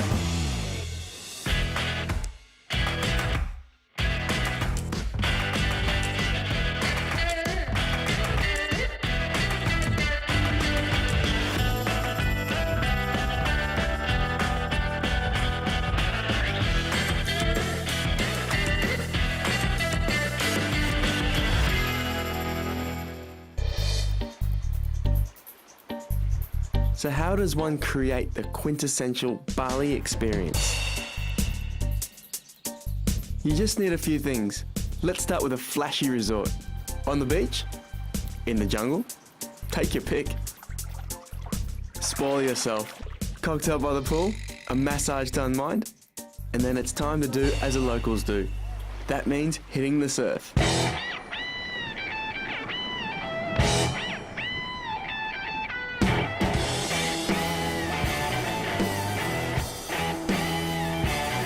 Okay, I suck. Absolutely shattered. I don't know how those guys even paddle out there. I think I might just stick to opening wine bottles and crushing grapes. Let's be honest. It feels like I'm only scratching the surface here. I mean, what's Bali really about? To find out, I'm meeting up with a local chef and restaurateur by the name of Gus Oka. His restaurant, Pragina, serves up Balinese cuisine in Sanua. And it's pretty easy to spot. It's the one with the Australian vintage car parked out the front. Oka's got some of the best toys in Bali. No one would have a 1963 Holden sitting in the middle of Sanua. This guy's cool. This is a sexy beast. Are we getting around on this? Yeah, we will. This is my white beauty. Your white beauty? Yeah. This is a 1955 BMW R26. Wow. 250cc. Okay, so Gus Oka's taking me to a village that's not even on the map. It's called Uma Abian. I guess you could say it's the real Bali, traditional and unspoiled. The village is home to about 50 families, including Oka's, and life here is as it has been for many generations, although for how much longer remains to be seen. Basically, they growing rice. Yeah. So they only use it for their family. Yeah. They're not selling it to a big company or import it or export it. But they're growing rice, and as you can see here, they're also growing soy. And soy, is it? Yeah, I've never seen soy before. And corn. Yeah. Wow. Is the next generation, like the young people, are they coming to farm? Because I see it's all old people. There's no young people here. I know, the young people all work in the tourism industry now. Yeah? Yeah. And then what happens to this? I hope some of them will do it. I mean, you see, this guy's probably nearly 75. I know. So, I know. Beautiful land. You have good produce. Yeah. And no one wants to do it. I mean, I'll give up my day job and do this. Sitting amongst the rice fields is a place that's very special. But to enter, there's a strict dress code. Wow, this place looks ancient.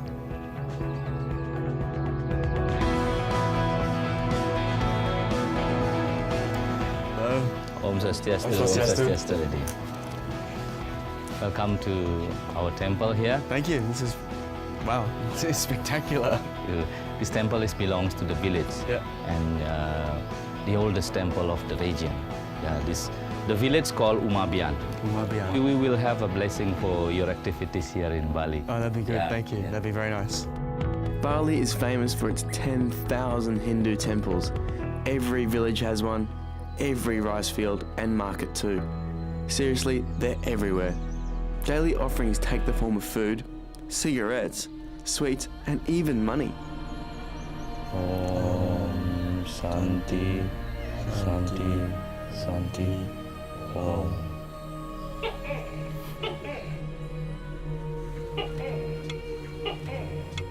What is that? Gecko. I think the gods have spoken. It's a very good sign.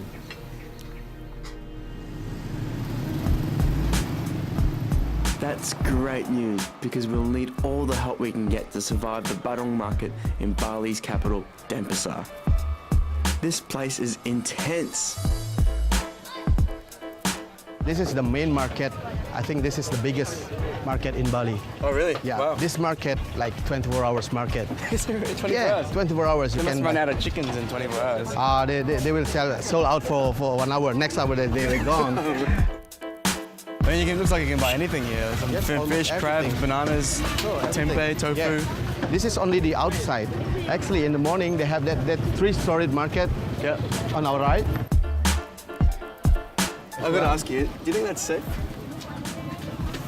For As us, a chef? it's okay. Yeah? It's okay. Yeah. You would be happy to eat that? Yeah, sure, no problem. There are a lot of people in the outside world. Oh my God, it's not in the refrigerator. I know. Different standard. Yeah. This is a pork parcel. A pork parcel? Pork parcel. It got all the fat, the skin of the pork, and also some blood, and it's very nice. That's really good. What do you reckon with Cabernet Sauvignon? Yeah, that'd be quite nice actually. You probably not. Our journey ends back where it started, Oka's Balinese restaurant. Famous around Sanur for its delicious crispy duck. What do you think? Good? You need to start KFD. Oh, KFD. Some grilled fish and banana leaf, stewed pork, and Mandanese red sauce chicken, and we've got ourselves quite a feast. And there's something special to wash it all down with. So where's this one from? This one, our local wine, the Agarwal from Hatton Wine. Actually, I've heard of these before. Yeah, this is my family business. Wow. You have the full package. That's right. They're a good catch, man. You got fast cars, nice motorbikes, good wine, and good food. and great food.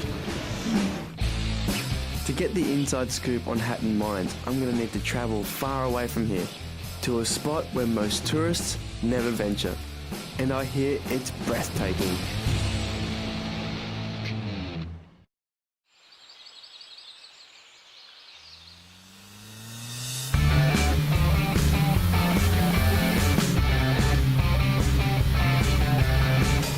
There's a whole other side to Bali, quite literally. So forget for a moment the crowded beach of Kuta. Leave behind the busy streets of Denpasar. I'm going to follow a different path, to Bali's northern coast.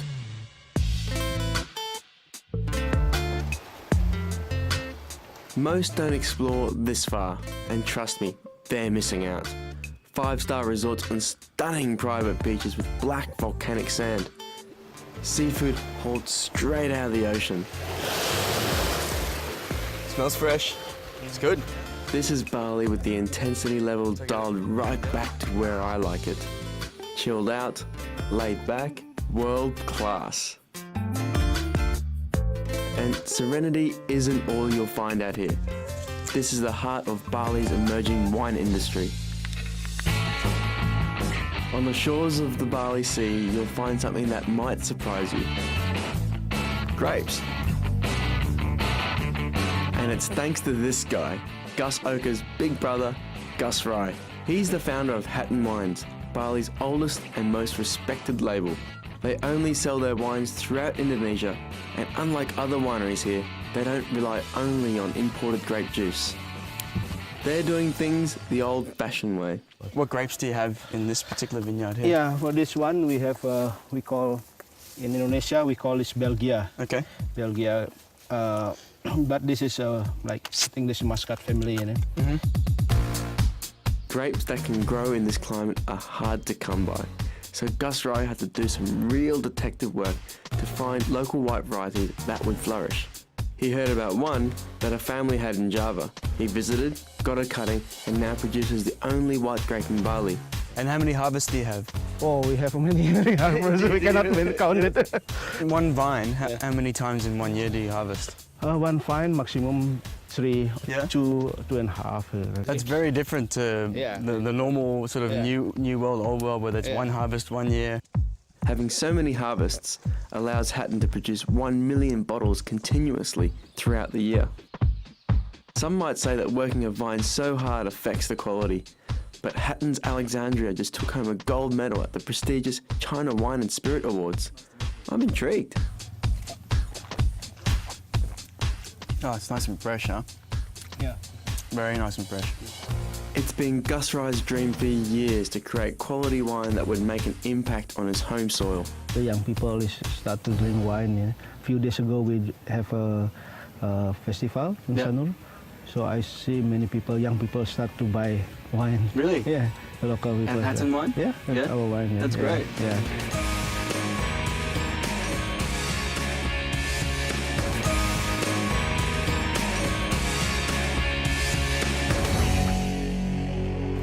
Today was pretty inspirational. Seeing Gus Rai just, being so at peace with what he was doing. It's not about the money.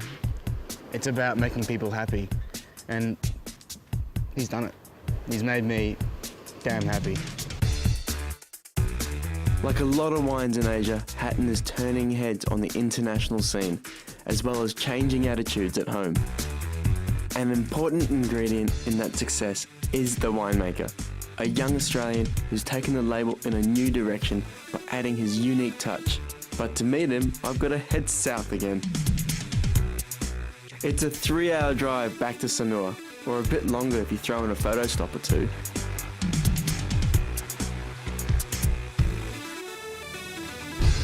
Now meet James Koleski, winemaker. So what's an Aussie doing in Bali making wine? Well, look, I was offered the opportunity, and something as interesting as this, living in paradise, doing what I love, making wine, is just a dream come true. So basically, I'm in heaven. James started his career in Australia's premier wine region, the Barossa Valley. He used that experience to bring something new to Hatton Wines. And I reckon to find out what that is, a more traditional Balinese setting is in order. And some food and a bottle of his Tungjung Sparkling wouldn't hurt either. That wine I've definitely done a lot of work on to try to bring it into a style that I like to drink personally. And so that means I've dried it out a little bit in terms of residual sugar, made it a little bit lighter in colour and in flavour. It's just absolutely gorgeous, fresh, zingy. Goes really well with some light food as well. Although Hatton Wines is gradually being appreciated more by the locals, it's still the tourists who are the strongest supporters. Europeans, Australians, Russians. Really? And so the wine I'm making is tailoring more towards those palates. So I've cut down some sweetness in all of the wines, just trying to keep them fresh, fruity, and just a little bit more simple. Creating wine in Bali allows James to work with great varieties that no one else is using. And that means he can be bold, experiment with new ideas, and create some really cool wines. Well, I think the real asset of Hatton's brand is how unique it is. Tourists don't come to Bali to drink something they've tasted a million times in their life.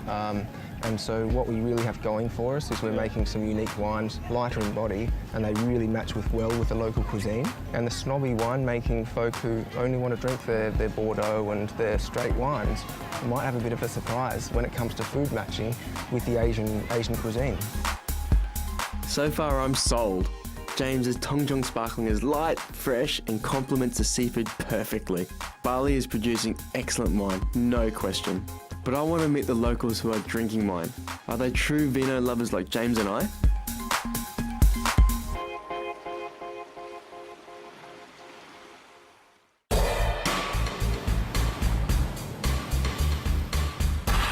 If you want beaches and nightclubs, Bali serves those up in spades down Kuta Way.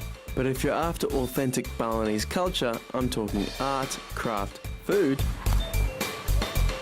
then head to central Bali. That's where you'll find Ubud. It's made up of 14 villages and the streets are lined with artist workshops, galleries, and best of all, awesome restaurants. Ibu Oka Cafe is a local institution, serving up a Balinese delicacy that you've got to try. Babi guling, translation, roast suckling pig. The only way to cook a pig on the spit. I'm told they get through about 30 pigs a day, served with rice, fried intestines, and spicy vegetables. Thank you very much. Terima kasih. It's here that I've arranged to meet Chef Chris Salan, the man behind Mosaic, arguably Bali's most famous restaurant. It serves up top quality Balinese cuisine with a Western twist, and it's widely regarded as one of the top restaurants in Southeast Asia. If you want to define a cuisine, you usually talk about dishes, right? And I would say there are maybe 10, 15 famous Balinese dishes, if you want to call it so. But if you look at the wealth of the land, I mean, the variety of spices, the variety of herbs, the variety of fruits, vegetables, the ocean is right around us, seafood, everything. There's so much. With Chris's help, I'm going to meet some Balinese who have fallen in love with wine just as I did years ago. He's luring them by creating quite the spread back at Mosaic. First up is roast suckling pig and babi guling spices, curried raisin onion stew, parmesan emulsion, and fresh curry leaves. And second course, Tasmanian salmon confit in basagide oil, fresh kaffir lime leaf reduction, shaved fennel, and spiced almond salad. And that's where these guys come in. They're students of the Indonesian Sommelier Association, and they've just opened their own Bali chapter. They're young hospitality professionals who are keen to develop their knowledge and share their passion for vino. And they've all come armed with their favourite bottle. I'd love to hear your comments about the wines. What that wine means to you, if you've had it before, if this is your first time. Widja is the president of the Bali chapter, which only opened about a year ago. It just goes to show how new the concept of wine is to the Balinese. She's brought a sparkling white from Spain. The bottom line is I really love the wine, I love champagne, so I'm really enjoying the liquid, so... Oh, so you like the expensive stuff? True. Champagne? Especially, Always expensive taste. That's true, right guys? I'm a big fan of seafood, so this is going very well with the seafood. This is one of the favorites, actually, so I always have it on stock for myself. These guys are new to the art of being a sommelier, so I'm keen to hear their unique take on wine pairings. Pork is a very good meat to pair with Chardonnay, particularly oaked Chardonnay as well. But there's no Chardonnay here, so we'll have to find something else.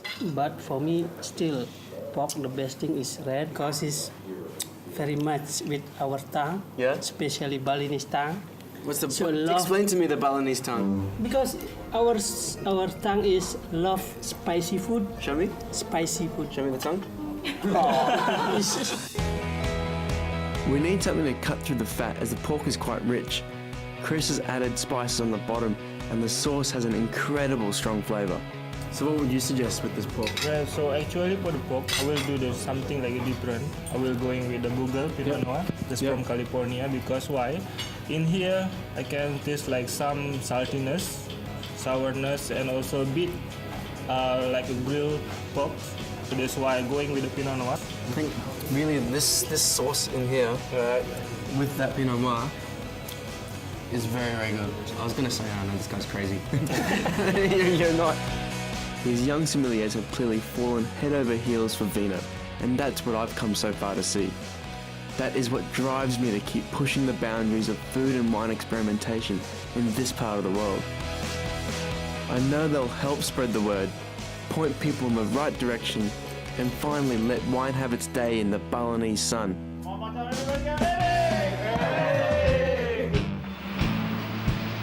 It's my last night in Bali, and there's a bar I have to visit.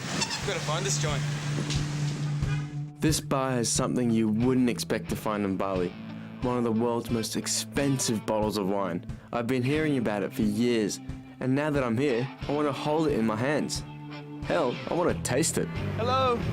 No massage, sorry. No massage. I need to no massage because I'm looking. No, wait, I need to find one very important place. It's called Sip. Where's Sip? Where's Sip? There. Oh, there. Yeah. Thank you. Sip Wine Bar was created by famed French sommelier Christian Vinique. He bought the Chateau Yquem vintage 1811 back in 2011 for a cool $123,000 US, a world record for a white wine at the time. I reckon if I play my cards right, I might be able to talk the manager into letting me have a sneaky sip. Here it comes. Oh my golly gosh. This is the Woohoo! Be careful. Don't worry, I'm being very, very careful. Yeah, you can buy a village with this bottle. You can buy one whole village. Should we open it and then just put some tea inside? No. No problem. Your boss will be okay. No one will know. Yeah.